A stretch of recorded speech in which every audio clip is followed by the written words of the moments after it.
Welcome to the Spiritual Artist Podcast. This is Chris Miller. I invite you to join me as I interview artists from a variety of disciplines. We'll share powerful stories and lessons learned while making their art.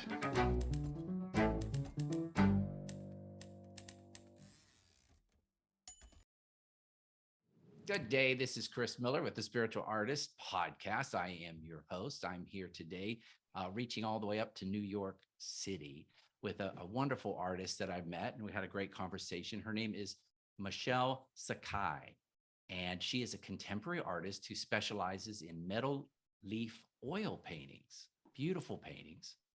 Her mixed heritage has shaped her as an artist. With both Persian and Japanese roots, her art derives influences from both cultures. Family trips to Japan initially exposed her to metal leaf and inspired her to become a pioneer in the medium. So I'm really excited about talking with Michelle because I know a lot of people are exploring metal leaf lately, but I also love her spiritual side. Her paintings are exhibited in galleries around the world, including Tokyo, Ibiza, Miami, and New York City. Her art remains in both private and public collections, including the, I don't know if I'm going to pronounce this right, but Montefiore Einstein, is that right? Medical Center, the Fairmont Hotel in San Francisco, and Kamakura Park in Japan. Good day, Michelle. How are you today? Hi, great. Thank you so much for having me. Oh, I'm excited. We just recently met, but I wanted to share with my listeners that I always do a little prep call with people.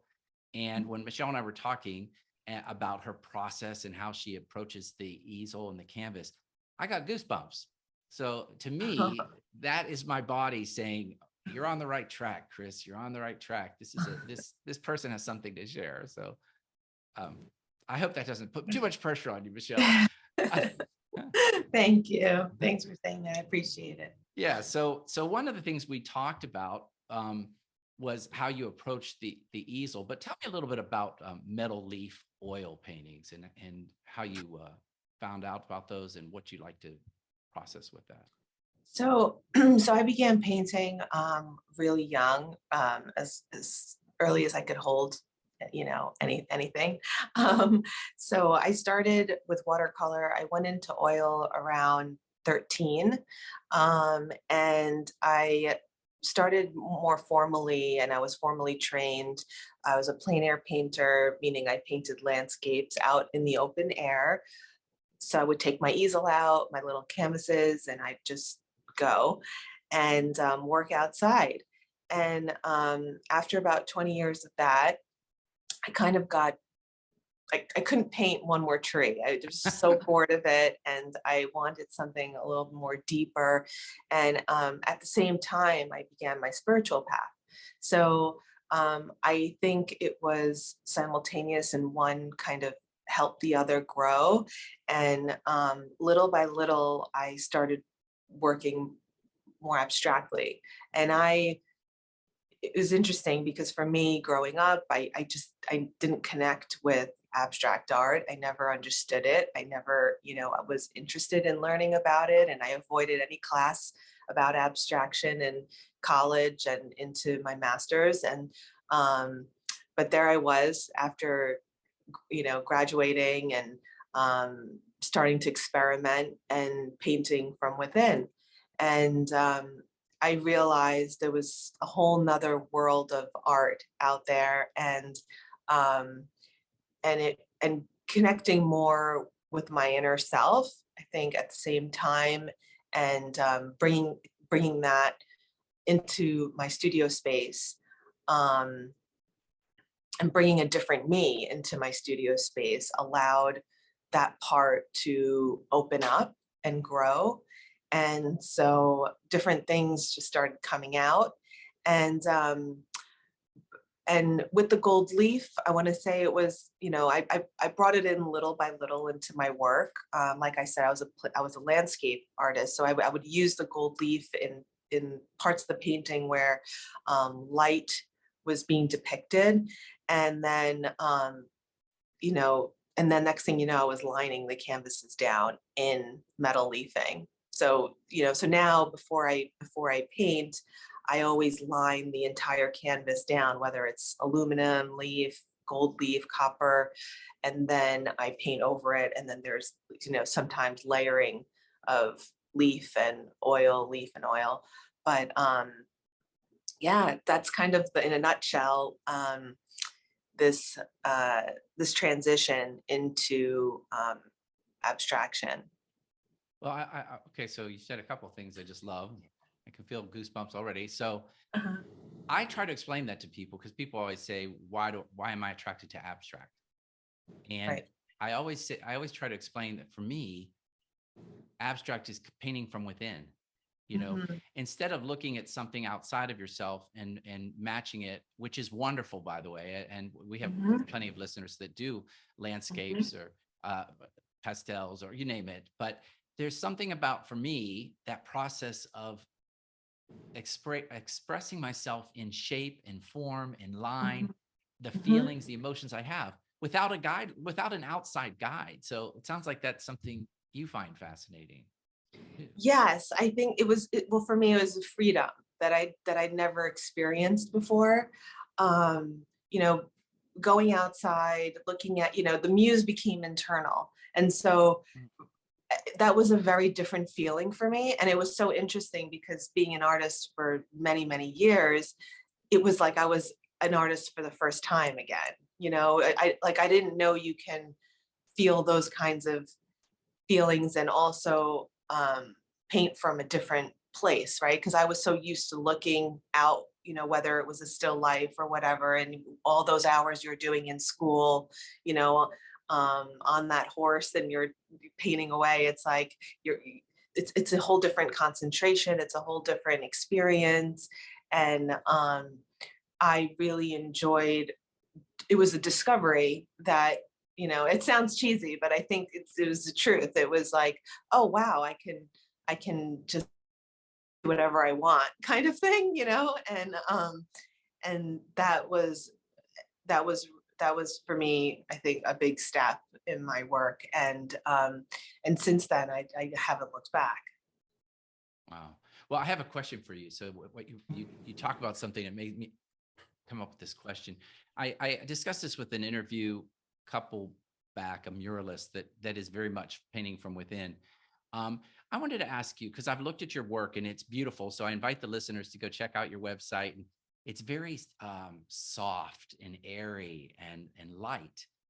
Do you feel like you kind of stay within a certain emotional realm, or do you feel like sometimes you go in there and you paint when you're angry, or you paint when, is it always from a place of happiness?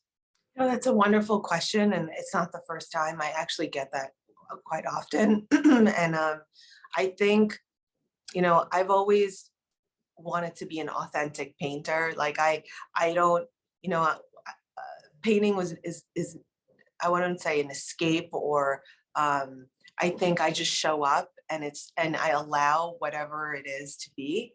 Um, and I think that's so in parallel with, spirituality and learning, studying spirituality and becoming more um, connecting with your divinity, right? It's like you you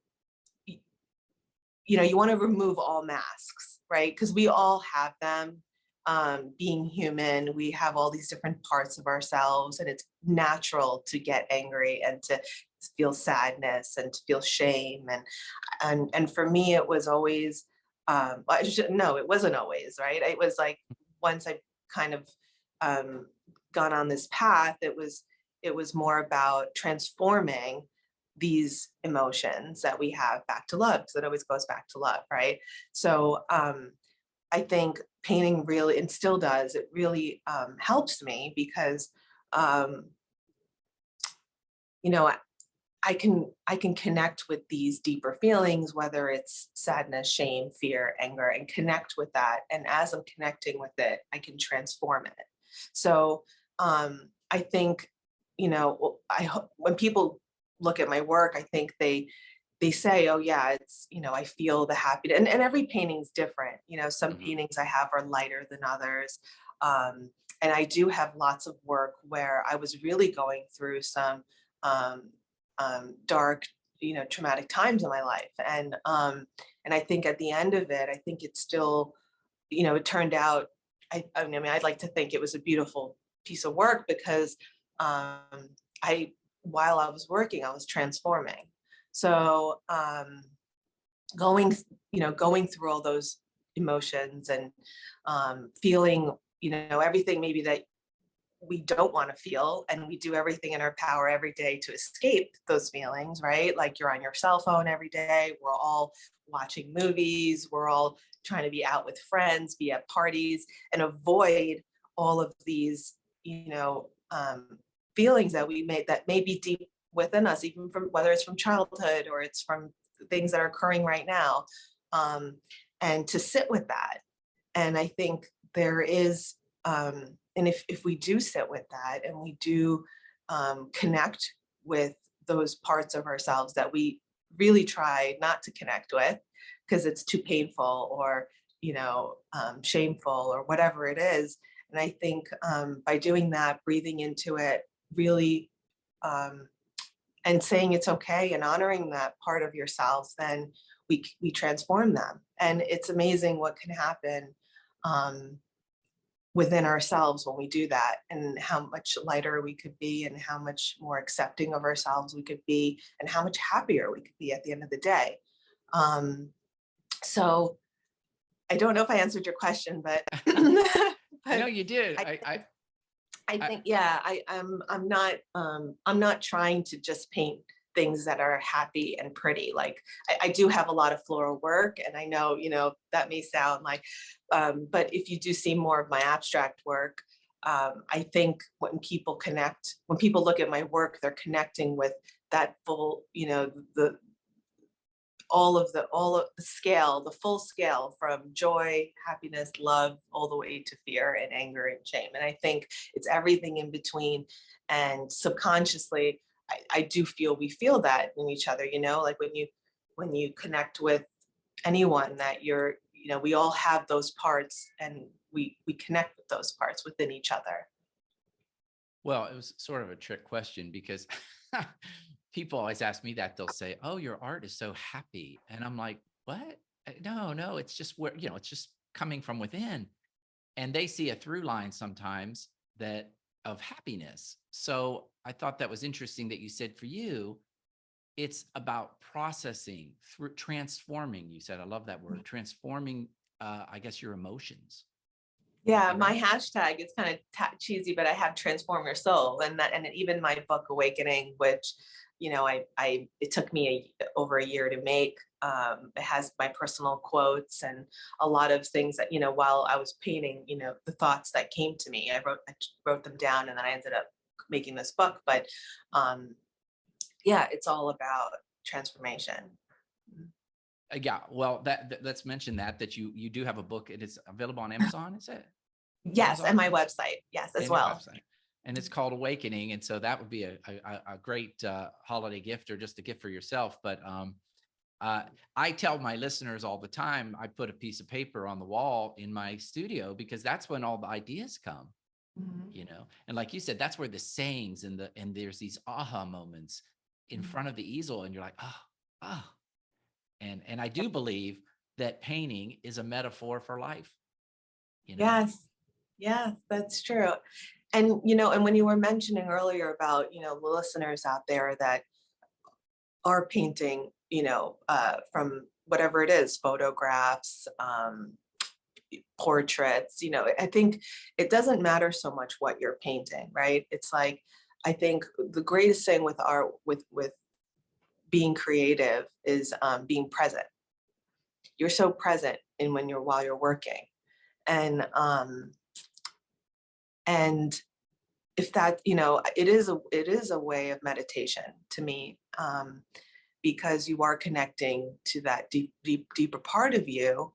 And so I think, it doesn't matter at the end of the day, whatever it is that you're painting, and whether it's figurative or not. It's just the act of doing it and connecting with it, with a higher part of you. I love that. I read something in a book very recently where she talks about that process where we always, even if you're painting something outside of yourself, she Mhm. says, you're bringing yourself to it's a relationship. It's co-creating. and Right. the way you view life will come out. So even if you're painting a tree, Yes. right? You Yeah. are in that tree. Parts of you are in that tree, how you view the Yes. tree. Yes. Yes. And I love that about school, because we would all go out, and it was 20 of us, and we would all paint the same thing. And then, you line up your canvases, and it's amazing how we all see the world so differently. Right. It is amazing. We bring ourselves to that canvas, into that process of creativity, you know? Mhm. So, and I do believe, I think it was Terry Martin who I interviewed earlier. He is a director. He talked about emotion, and he said energy is energy in motion. Emotion is energy in motion. And so when you talk about you get in front of the canvas and you get present and you let that emotion come through you, it's moving through you if you let it, right? Yes. Yes. Absolutely. Absolutely. I mean, I approach my people ask me all the time, do you know what you're going to paint? Do you know I mean, sometimes I have like a general idea. Most of the time I don't. I just kind of I I I let whatever is going on, through me and onto the canvas. Um, I I I don't I try not to put as much as me into it, if that makes sense. It's kind of like, I want my higher divine self to kind of come through. And so, it's not so much Michelle, it's not who I am. It's that deeper part. And so I really, um, try to focus on that energy, and whatever it is, to let it be. And so, I think my brain's really shut off. I mean, I'm not up here at all when I'm working. You're so I love everything you're saying, because I totally relate to it. Mhm. I do believe I'm starting to have clarity on that. Your brain, it helps you, right? It teaches you how to walk down the street, or it can even Right. help you hold a brush, Hold the like breath. Yeah. hold the brush. But what comes through you when you're holding that brush, and how that brush hits the canvas, and then where it goes from there, Hmm. that's the higher self coming through you. And Hmm. I say spirit as me through me, Hmm. and Hmm. that's where, like you said. And so for the listener, when you say less of me, it's the little me, right? You know The ego me. Yeah. Right. yeah, Right. Right. yeah. So me with your name, that, you know, has all the things about you, your age, where you're from, what do you do, that Well, part. in fact, let me see here. There was something on your page that I really liked here. In your artist statement, I noticed on your website, and I want to bring this up. It's just talking about what you said, because it's talking about your ego me. The strokes can never be repeated, since we never go back in time. And yet we are always moving forward, infinitely growing and evolving. Okay, I love that. And I try in my book, I tell people, if you're trying to paint like something, if you're trying to recreate something you did before, you're not present. You're Right. not present. And if you try to create something that you think will be popular, like, oh, well, this color is in fashion right now, I'm going to use Right. it. Right. Right. Everybody's doing this. You are not present. And so I love that statement where you say that, right, every single one of your pieces, your paintings, is unique. Yes, yes, definitely. I've tried to recreate things before, but I don't bother. Yeah, I don't bother doing that anymore. I think, just it's like we were just saying with our talk that we had earlier. It's like, I don't remember everything I say, and it's in the moment. And I think that's also the beauty with art, is in painting especially, is you capture these moments, and, um, whatever it is, and accepting that. Oh, yeah, that's lovely. It is. It's just, and I think when you're really present, you are really connected to spirit, Yeah. and it's oftentimes spirit's voice. And so I'm like you, I'll go back, because I do coaching. I'll do spiritual coaching. And when I do a prayer for someone, I can't remember. I'm like, what did I Yes, yeah, yeah. And it's important after that, to kind of close that. After I work, I have a my ritual before I begin, when I finish, and I leave that, in my studio, my sacred space, and go home, and, and then I'm back to Michelle, like, so. Back to yelling at people in traffic or yeah, that's me. I'm like, dang. So let's talk about that because that's originally what we connected on, although I can see that there's so much to talk about. In my book, I talk to people about having a little altar, putting an altar in your studio, building something. But talk about, can you share your process? Like when you go in the studio, how do you get from little Michelle? Mhm. How do you get there to the greater self? So, I think, like, whether the listeners out there, whether they're painters or they're not, I think it's good. It's about, kind of bringing your true self to what you're going to do. Like honoring your space, your day, whatever it is that you're into, or, and so for me, it's just taking a few deep breaths, like we did even Uh-huh. together, um, and then um, I. I have an internal prayer sometimes, but I have this, my heritage obviously being Japanese, and what I connect with, I have these special incense that I burn while I work. And that's just a personal thing for me. I think about it like cooking, like you cook from your native, um, your your background and what you grew up with, and maybe what is home to you, and for me, that brings me into this space that's home to me. And so I, um, there are times where maybe I reiki my art, or, um, I burn sage when I'm done, and I cleanse, and um, I detach from my work. Um, so, I paint for others. I may paint for myself, but at the end of the day, the painting is going to someone else, and so I want that person to take on the piece the way they want to, and like I said, detach myself from it. Um, and it's a gift, right, that I want to give to the world. So, um, it's like these little things that I that work for me, and I think it's important to find whatever that is for that person, for themselves, and I think bringing in maybe your background, and what you grew up with, and what works for you is, so whether it's an altar, or, um, having crystals around that make you feel, like whatever it Right. is that, Uh, or your favorite books, and but I do think taking, just a couple of deep breaths, to just align yourself, is helpful. And, um, and that's all it could be, I mean, I play, there's certain music I like to listen to, but I also am in a big range of things. I mean, I have to keep myself excited and interested in there. So, I like to mix it up, but, um, yeah, and just letting it be. And sometimes I'm just in silence. Sometimes there are days I just don't want to hear anything, and I'm just in silent, and I have the candle on, and that's just more, quiet that day. So I think, whatever it is, and each day is going to be different, and it's okay. We don't have to have these, you know, expectations and things we must do, and then you get, I don't want to be attached to, though, if I don't have my incense, I can't paint, right? No, I mean, right. Right. right. It has, whatever it is that works for you.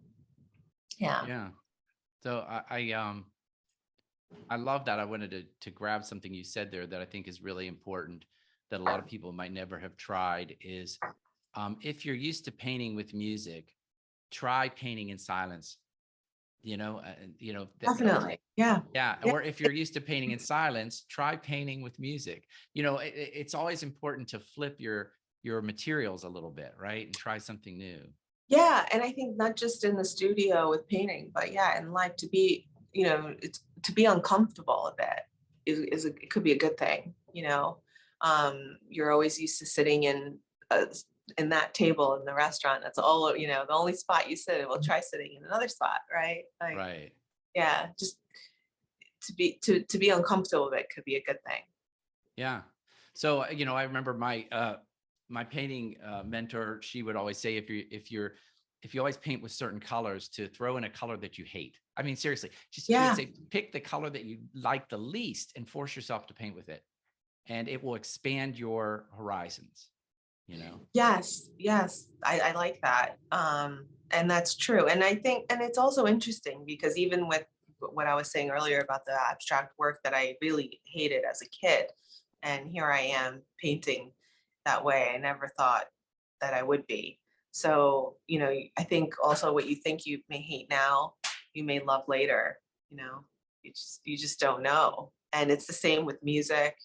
I'm sure all of us have hated songs when we were younger, and now we find ourselves liking them. So, uh, I love to paint to jazz or blues, but yesterday I saw a strings concert. It was a holiday strings concert, and I thought, what would it be like to paint to that? It was very, very dramatic and short mhm, bursts. Dun, dun, dun, dun, dun, dun, dun. And I thought, what would that be like? And right. so I might try that, get a canvas out and play that music and just see how it changes my stroke, how it changes how I approach that canvas, you know? Mhm, mhm, So you also mhm. said something earlier that and you don't have to share it if you don't want to, but I thought it was kind of interesting, um, that you kind of do a prayer, or that do you have a prayer or a saying that you fall back on? Um, Um, sometimes, yes, and it's not the same. okay. It's not always the same. So it's something maybe that you read that's inspiring, or that has moved you, that type of thing. Mm-hmm. Mm-hmm. Yeah. So it's interesting when you talk about how do you prepare for the studio? You're right. I think it does depend on who you are. Yep. And I was raised Catholic, so it's all about the altar, right? Mm-hmm. We would have these altars, and you go and you light candles in front of the altar. And although I'm very far away from traditional Catholicism now, Mm-hmm. there's Mm-hmm. still something about, I remember as a kid walking down and seeing Mary, and you would light a little red candle and you prayed. And for me, I think as a child, that was such a special place, it wasn't all the rules. You just lit a candle and you kneeled and you Mm-hmm. prayed. Mm-hmm. Um, is there something that really resonates with your background that you really love with your ritual that's unique to you, like that? Well, I think the incense for me, it's a specific kind that I grew up. So my childhood, I spent every summer, 3 months out of the year going to Japan, and so my grandparents lived in the same house. Um, so we grew up. I would grow up going into their room all the time, and that's where they had their altar, and they had the incense going all the time. And so for me, that's a home, smell, and very soothing, I'd say.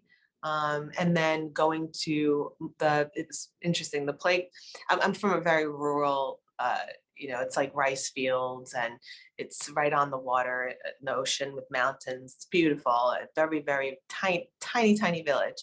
And so our playground was like these Buddhist temples. And so we would go to the temples, and we'd swing the bell, and we would climb up into the temple and jump out of it. And I mean, it was beautiful. And then they have these, when you enter the temple, you're supposed to wash your hands, and they have this running beautiful water fountain, and we would play, and then you would write your prayers and hang it on the tree. And it was a really beautiful experience, but it's like not your typical playground, Oh, but it would have the smells, the incense always going, and you would burn it, you'd put it up if you wish, right? But that smell was always around. And so for me, I like to have that. um, and it's it helps me connect, and I think it's like whatever it is, whether it is the altar or certain type of music that helps you connect to that deeper part, and that for me, the incense is like right away, I burn it and immediately um, I feel more grounded and connected. And so, but I don't always, I could paint without it too. So it's, Right. but I enjoy it. Well, I was thinking as you talked that, my background is teaching. And so they tell people that everybody learns differently. Some of us are visual, some are verbal, some are kinesthetic. Right, And, and so as you talk, it makes me realize that part of your ritual can be any of those things. Incense is something you smell, right, right? But right, then you can have a bell, which is a right, sound. right. And one thing I think that's really people don't notice a lot is kinesthetic body. Like, Yeah. what can you do physically? I read an artist that she has a Mhm. book and she talks about she calls it flocking, and she takes her students and she puts them in a row before they paint, and like she'll lead the row and she'll do motions and they follow her. Oh, how interesting. Isn't that Right. interesting? Sort of like yoga or something where someone would teach in Hmm. front of the class and you follow, but how that the body movement can actually connect you. Hmm. Hmm. Those movements of your body. And I do yin yoga, and I feel very connected after I do an hour of that. It's very slow. Yeah. Yeah. Yeah. And so I think you're right. We all have different ways of tapping in. Yes. Yeah. Yeah. I think that's a good way of putting it. Yeah. Yeah, and I have to tell you that it sounds like a very enviable childhood on a hillside looking at the ocean in a Buddhist temple. I don't know if it gets much better. Yeah, I appreciate it now. Yeah, I think at the time we wanted more kids around. I mean, it's a very rural, the village, so it wasn't that many people, but Oh my gosh, it sounds beautiful. Uh, yeah, and for me, and that was a big part of also why I think bringing in all the gold leafing now, it's like I've gotten full circle with that because you know a lot of um, Japanese homes you have you know these screens and that's for me a lot of it was influenced by old Japanese woodblock prints. I actually did a series um, before I got into doing what I do now. When I was still living in San Francisco, I made a series of taking old Japanese woodblock prints and turning them into paintings, my own version using the metal leafing. So I created, I think it was about 20 to 30 paintings. And we took you know, all those works and did a tour. Um, and I showed at like the Japanese consulate and different places where I did talks, and I showed the original woodblock prints and my interpretations of them. But yeah, I mean, having that experience from childhood really has influenced my work. so what does that question for you? What does the gold leaf mean to you? What if that's an answerable question? I think it it definitely for me it represents the Japanese history and the traditional Japanese work that going back you know back to like Edo periods and so I think I was always attracted to it, and I went to an exhibit I remember in San Francisco, the Asian Museum, and there was an exhibit at the time, and they had all these screens, and I was just wowed from the minute I saw them, and but and having seen them throughout my childhood too, I always enjoyed them, but I think seeing that collection, the way they put it all together, was really amazing. And then I still exhibit in Japan, so I go often, and seeing different shows there as well really influenced me. And then I just started putting more and more into my work, and now I have my whole canvas is aligned with them. So So I'm gonna push it a yeah. little bit. I'm gonna push that a little bit. So, does it represent stability or Oh, it could represent. like a Um, feeling, like an emotion? I think it. I don't know if it really I don't know if it represents something more than I. Um, I just. I love the texture, the brilliance. I feel it elevates my work and it connects, like it integrates the paints with the canvas. And, I feel like that was the missing element all this Uh-huh. time for me. Like when I started working with it, I was like, yes, like this is what I I've been missing, Uh-huh. and it's a transition from I think um, my background, my upbringing, and it's like bringing mixing the old and the new, because all of those traditional woodblock old prints and screens, and with and even if you look, I'm sure all the listeners going to Europe and you see those old um, churches that when you look up in the Mm. ceiling, the whole thing is gold leafed, and it's been around for centuries, and people artisans have always used it. And so I think bringing that old tradition with today and fusing that and then bringing my own touch to it is, yeah. So you did mention something that was interesting in there that was really interesting is you mentioned light, that metallics have and they do have an aspect of grabbing light.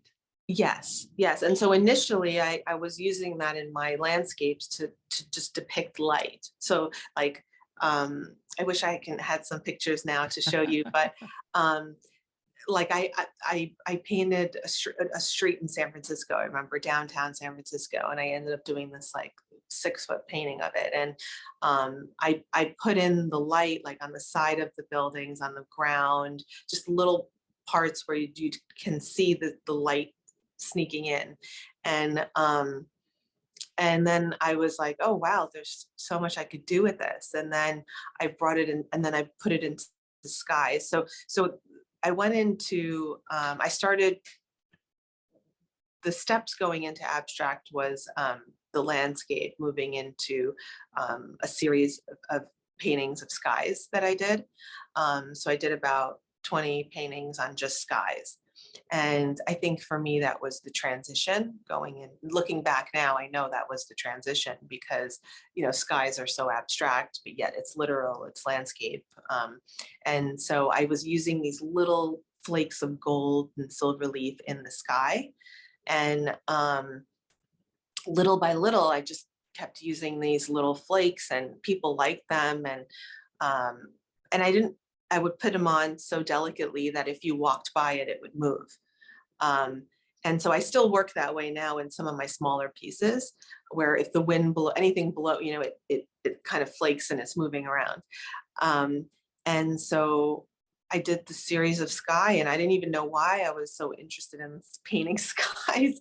And I mean, now I know it was like that transition that I needed, that I was moving towards, to letting go of that figurative work. It's funny because behind you, of course, is this big, beautiful sky. And so you're talking about sky, and it's like right behind you in New York sky with these beautiful clouds and light, the light in between. Yes, I definitely have to live in a house where filled with light. I paint during the day, only, with natural light. That's definitely important to me. My Now, how do studio. you go? How do you move? I want to go back to that. How do you put that gold on? So, like if it moves, how do you stop it from not getting torn off or knocked off? Or That's why you don't stop it. You let it. ah, There is no stopping it. oh really? You just let it happen? Let Like it if happen. And if it falls off, it falls off. But I put enough on that even if some fall off, there's enough on there. oh, that's fascinating. That's fascinating. So Yeah, I it's a remember I've shipped it to a few people and to a gallery as well, and they were like, "Oh my God, I unwrapped it, and a lot of the gold flakes came off." And I said, "Don't worry about it. It's okay. It's fine. There's a lot on there." you probably have a challenge with that because people are so like, no, no, it must stay Yes, there. yes. And if one flake falls off, they're, "Oh no, it's Well, okay." it makes it an evolving piece of art, doesn't it? Like Yeah. it's alive and breathing and it changes, you know? Yes. Yes. And I love that about metal leaf work. Actually, I always say, because when I'm working in my studio and, if I'm there during sunset and the orange and the pinks from the sky just reflect into the work. So the painting is constantly evolving and it never looks the same. I go in there in the morning, it's completely different when I leave. The lights, everything around it reflects from it. So I mean, it's just, I love working with metal leafing.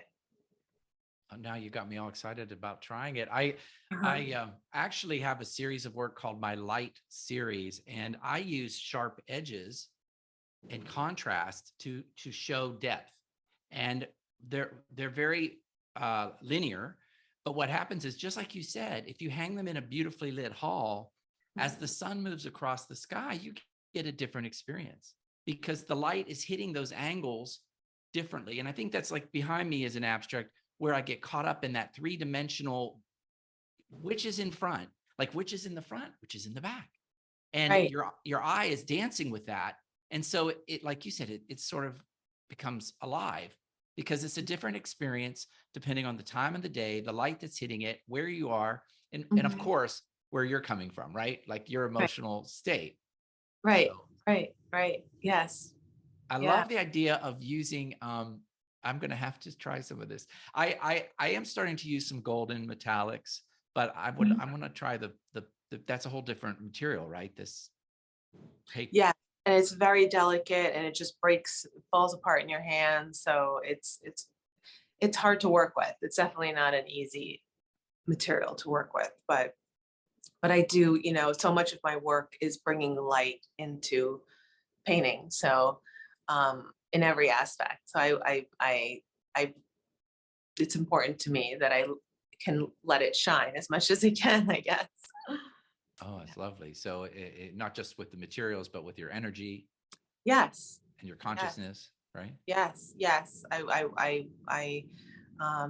I I would like my works to have that kind of expansive light, filled with light feeling.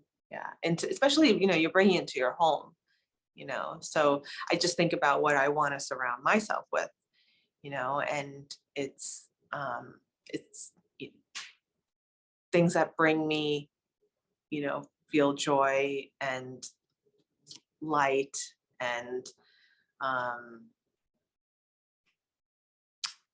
brilliance, really. So I that's what I like to put into my work. Yeah. I have But my camera turned this way, but I do have a piece over there I could show you oh, afterward. okay. Well, I have a question about you. One other question, and then you said there was a Buddhist temple. Are you influenced by any of the Buddhist teachings? A little bit. I don't, to be honest, I have not studied it too much to know. But the basics, I think, um, that which is similar to a lot of, it's the basics, I think, of a lot of religion. Well, I'm hearing a little voice in my head, and that's saying you should go that way. Okay. So I think you'll find a lot that resonates with you when you read about Buddhism and the way they approach life. I think you'll like it a lot. So Yeah, thank you. Yes, I from what I've, what I have learned, I definitely connect with it more than, because I don't consider myself religious, but if I, you know, look at what I do know about the religion, some of the different religions I have been taught, definitely, I think Buddhism definitely is one that I connect with the most, for sure. yeah. So is there? Yes. If you want to turn the camera, you can. If we can see that painting, if you want, let's see it. Let me Or do you see want to if risk it? what. I said, or do you want to risk it? Sure. I will show you. Oh, cool. Now, so we have here Oh my this gosh. large large piece here, which is of the lily pond. And I don't have any lights on, so it But may it's not be catching the bright, light like you wouldn't believe. but Yes. okay. Okay. So it's silver leaf. Um, Yeah, it's really catching the light. And it has some line work in there that I was talking about, that does that too, but with the leaf. And still soft. And you could see the Blooms. blooms, yeah, the lily pads. That's one big piece. Yeah, it's a diptych I put together. Yep. I think you can, yeah. And as I'm walking by it, it reflects my shadow as well. Yeah, I can see exactly what you're talking about. It is full of light and color. It's wonderful. Wonderful. And as I pass it, so. So it's sort of like an interactive experience, right? Like, I think so, definitely. There are some pieces where I actually leave without any oil paint so that when I walk by it or whoever is in front of it sees their own reflection. So, wow. yeah. Well, thanks. That's good. No, the light's really good on this side of the room. So, oh, good. Well, is there anything else you'd want that we haven't covered that you'd like to share? I mean, you have a lot going on, and is there anything else you'd like to share with the listener? I guess if you follow me on Instagram, Michelle Sakhai Art, I keep a lot of my it's updated with new exhibitions and along with my website, michellesakhai.com. And I'd love to hear from you. So feel free to DM me or email me. And if you're in the New York area, I have, my studio's appointment only, but I'm happy to meet you. And thank you so much for listening. It's pretty much it. Yeah, I love this call. It has been really wonderful sharing these ideas with you, because I do think that we actually think a lot alike, with what the process and where we are with it and how we enjoy it. So real quick, for me, I would encourage the listener, if you haven't already, on your phone, when you're listening to this, you can actually follow this podcast. You need to go up to the 3 circles. They're vertical in the upper right corner. And you click there and you click follow this show. So when more interviews come out, or when Michelle comes back and talks to us again, you can actually hear more from these artists. Michelle, I will, I love everything you said. There's so many great things in this conversation for people to explore. And I know that I'm going to go be trying some of this leaf work. Oh, good. Yeah. Thank you. Thanks so much for having me. Really appreciate it. All right. Thank you. Have a great day. Thanks for being You on the too. Spiritual Artist Podcast. Thank you.